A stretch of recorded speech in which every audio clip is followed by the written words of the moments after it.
Vous êtes le sel de la terre. Mais si le sel perd sa saveur, avec quoi la lui rendra-t-on? Il ne sert plus qu'à être jeté dehors et foulé aux pieds par les hommes.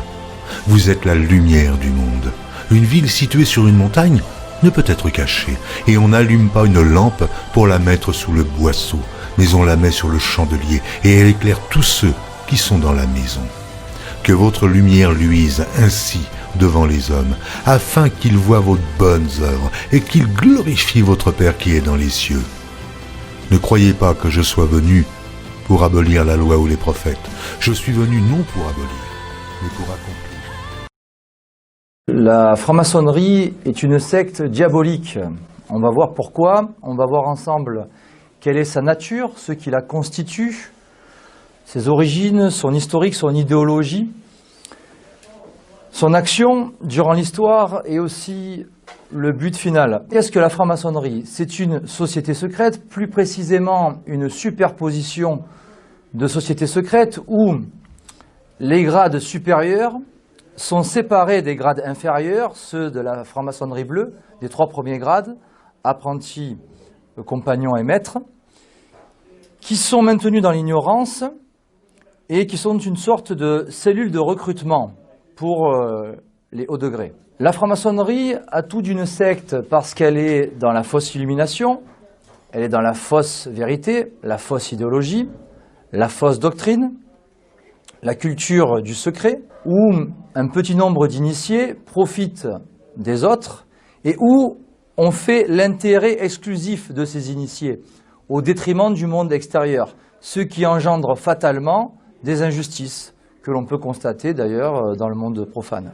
Et puis elle est aussi dans la persécution de ses anciens membres, de ceux qui, de manière courageuse, en sortent. La franc-maçonnerie est une association de kabbalistes, car, comme l'a très bien démontré Monseigneur Léon Meurin dans son livre « La franc-maçonnerie, synagogue de Satan » en 1893, tout ou presque est tiré de la Kabbale. La franc-maçonnerie est la contre-église, car cette société secrète, dès sa création, fut en opposition à l'Église catholique. Elle a été créée dans ce sens. Elle a été créée pour cela, car elle est objectivement l'alliance entre le juif et Satan. Par le biais du secret, les juifs, autrefois les pharisiens, aujourd'hui les juifs talmudistes, ont trouvé des alliés dans leur conspiration contre Dieu et l'Église. Et ils vont créer leur propre Église, qui est la contre-Église. Politiquement, le régime de la franc-maçonnerie, c'est la République. La franc-maçonnerie est la République à couvert, de même que la République est la franc-maçonnerie à découvert. La République est une création maçonnique. La franc-maçonnerie est aussi un foyer d'impiété, de magouille, de conspiration. Elle est la mère de tant de complots et le plus célèbre d'entre eux, le grand complot, c'est son œuvre majeure, c'est la Révolution dite française de 1789. Et puis la franc-maçonnerie, c'est enfin un ésotérisme qui passe obligatoirement par l'initiation, alors que la religion catholique est, elle, un exotérisme, c'est-à-dire un enseignement commun et accessible à tous, universel. Et selon le spécialiste de la question Charles Nicoulot, l'initié conclut un pacte avec Satan lors de l'initiation, qui est en quelque sorte le pendant du baptême. C'est-à-dire que pour être franc-maçon, il faut être initié, alors que pour être catholique, il faut être baptisé. Dans les rituels maçonniques, on remarque un esprit de vengeance. Il s'agit de venger le juif Hiram, qu'il considère d'ailleurs comme le grand architecte de l'univers. Cet esprit de vengeance, on le retrouve à la fois dans la franc-maçonnerie et dans le judaïsme talmudique. La religion est qualifiée d'obscurantisme, alors que la royauté est, elle, qualifiée de tyrannie. Dans le jargon maçonnique, l'obscurantisme renvoie à la religion catholique et les rois du temps de l'Ancien Régime sont considérés comme des tyrans. Certains chiffres sont très prisés chez les francs-maçons, notamment le chiffre 3 de la Trinité, le chiffre 11 de la transgression du décalogue, qui est aussi la révolte de Lucifer, le chiffre 13 avec les 13 étages de la pyramide mondialiste, le chiffre 33 qui est à la fois l'âge de la mort du Christ, mais aussi il y a les 33 degrés du rite écossais, je vais y revenir, et puis enfin le fameux nombre 666, qui est le nombre de la bête. Les francs-maçons emploient certaines expressions ils ont certains signes. Ils s'appellent entre eux les fils de la veuve, par rapport au meurtre d'Osiris. Donc ils sont les fils de la veuve Isis. Et l'on voit, rien qu'à travers cet exemple, qu'ils s'en réfèrent à des mystères de l'Égypte ancienne, donc du temps de l'Antiquité. Et c'est propre à la franc-maçonnerie d'avoir recyclé dans ses rituels le paganisme de l'Antiquité, se reconnaître entre eux dans le monde profane. Et c'était déjà le cas d'ailleurs en 1789, lors des émeutes, où les francs-maçons se reconnaissaient entre eux. Ils ont une manière de se saluer, de se dire bonjour, de se serrer la main, de se faire 3 bises. Car dès le départ, la franc-maçonnerie a menti sur ses intentions. Elle a fait croire qu'elle était un simple club philosophique, une société de bienfaisance. Elle a fait croire qu'elle ne s'occupait pas de politique, alors que dès le départ, elle s'est occupée de politique. Elle a fait croire, elle a prétendu aussi, qu'elle était respectueuse de toutes les religions, ce qui est faux, puisqu'elle a toujours été très hostile à l'Église et à la religion catholique. C'est à croire que la franc-maçonnerie a des choses à cacher et même à se reprocher. Une institution qui connaît le monde et n'est pas connue de lui est d'une puissance irrésistible, car aucun élément étranger ne l'altère ni ne la dénature. En effet, comment combattre un ennemi lorsqu'on ignore ses méthodes, lorsqu'on ne le connaît pas?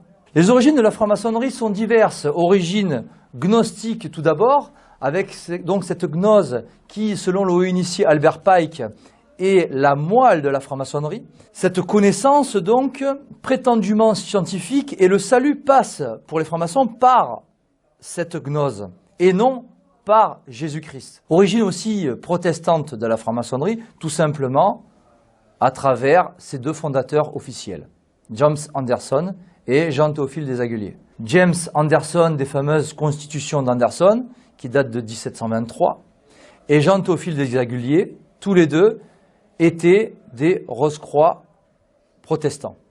Origine donc Rose-Croix aussi de la franc-maçonnerie, les Rose-Croix qui peuvent être considérés comme les ancêtres des francs-maçons officiellement depuis 1614, avec la publication du premier manifeste Rose-Croix par l'allemand Valentin Johann Andreae. Ce rosicrucianisme, c'est un ésotérisme, tout comme la franc-maçonnerie, qui se prétend chrétien. C'est une sorte de protestantisme, mais qui va plus loin que le protestantisme, puisqu'il a une dimension à la fois politique et religieuse. Au XIXe siècle, par exemple, nous avions un haut initié Rose-Croix du nom de Alexandre Saint-Yves d'Alvèdre qui avait prophétisé l'unification de l'Europe sous tutelle des États-Unis d'Amérique. Et donc bien avant les fondateurs officiels, qui étaient tous des hauts initiés francs-maçons d'ailleurs, que ce soit Richard Kedonov-Kalergi, Joseph Ratzinger ou encore Jean Monnet. Origine de la franc-maçonnerie aussi kabbalistique, avec donc cette kabbale qui est une doctrine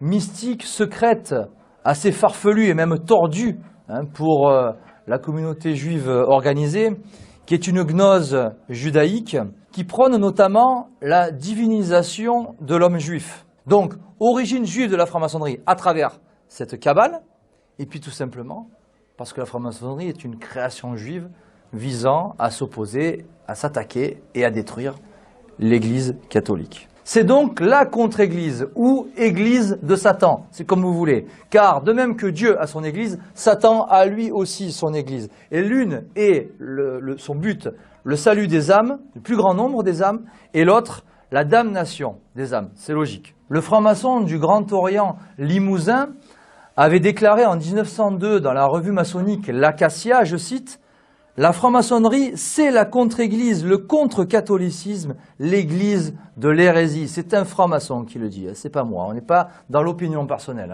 C'est eux qui le disent et qui le reconnaissent. Ce petit exposé, c'est la franc-maçonnerie est une secte diabolique. Mais pourquoi est-elle diabolique? Parce qu'elle ne défend pas la vérité, mais l'erreur.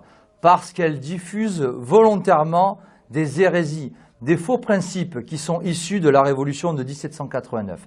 Parce que ces rituels sont sataniques, parce que son action durant l'histoire fut et continue d'être nocive pour les nations et même criminelle, parce que ces doctrines contiennent le péché de Lucifer qui est basé sur l'orgueil de l'homme, sur cet esprit de vengeance, de domination, de mensonge, de duplicité, de double discours, de dire une chose et de faire son contraire, ou de dire une chose mais aussi son contraire, dans l'esprit du Talmud. Et puis parce que son but, c'est la damnation des âmes, ce qui est purement et simplement satanique et démoniaque.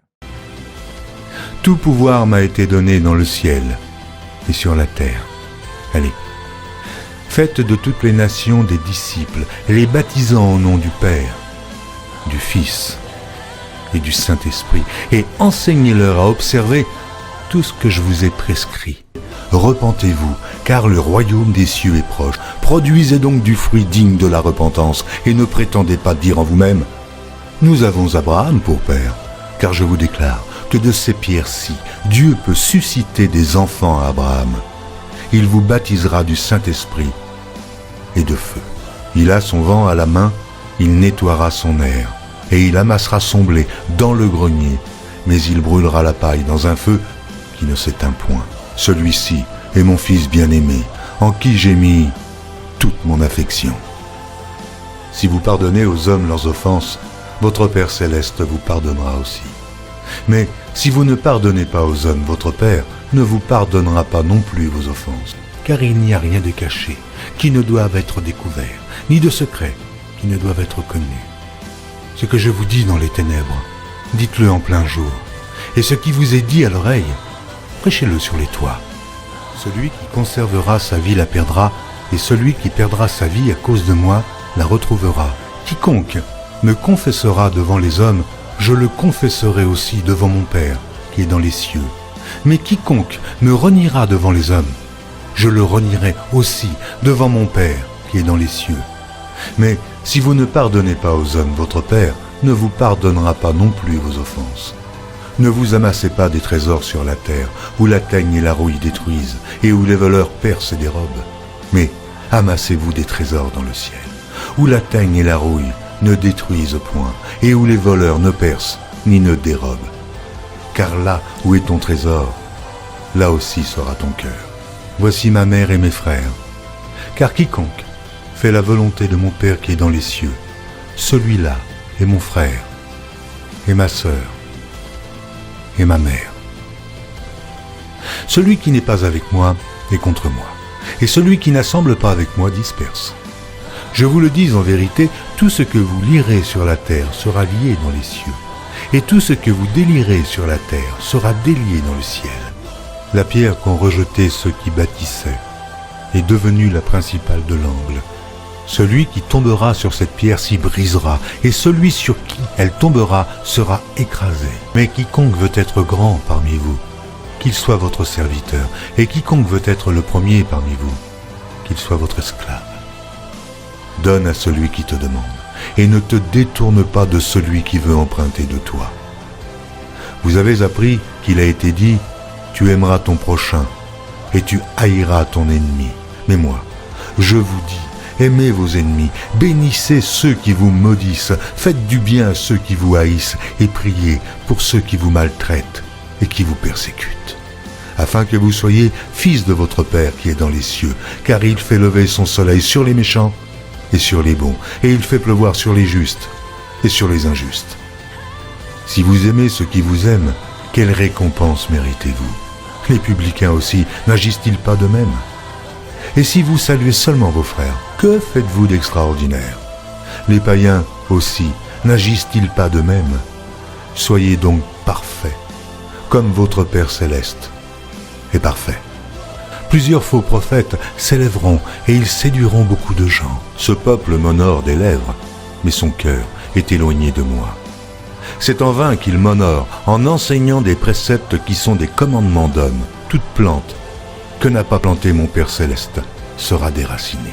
Mais celui qui persévérera jusqu'à la fin sera sauvé. Cette bonne nouvelle du royaume sera prêchée dans le monde entier pour servir de témoignage à toutes les nations. Le signe du Fils de l'homme paraîtra dans le ciel. Toutes les tribus de la terre se lamenteront et elles verront le Fils de l'homme venant sur les nuées du ciel avec puissance et une grande gloire. Je vous le dis en vérité, cette génération ne passera point que tout cela n'arrive. Et voici, je suis avec vous tous les jours jusqu'à la fin du monde.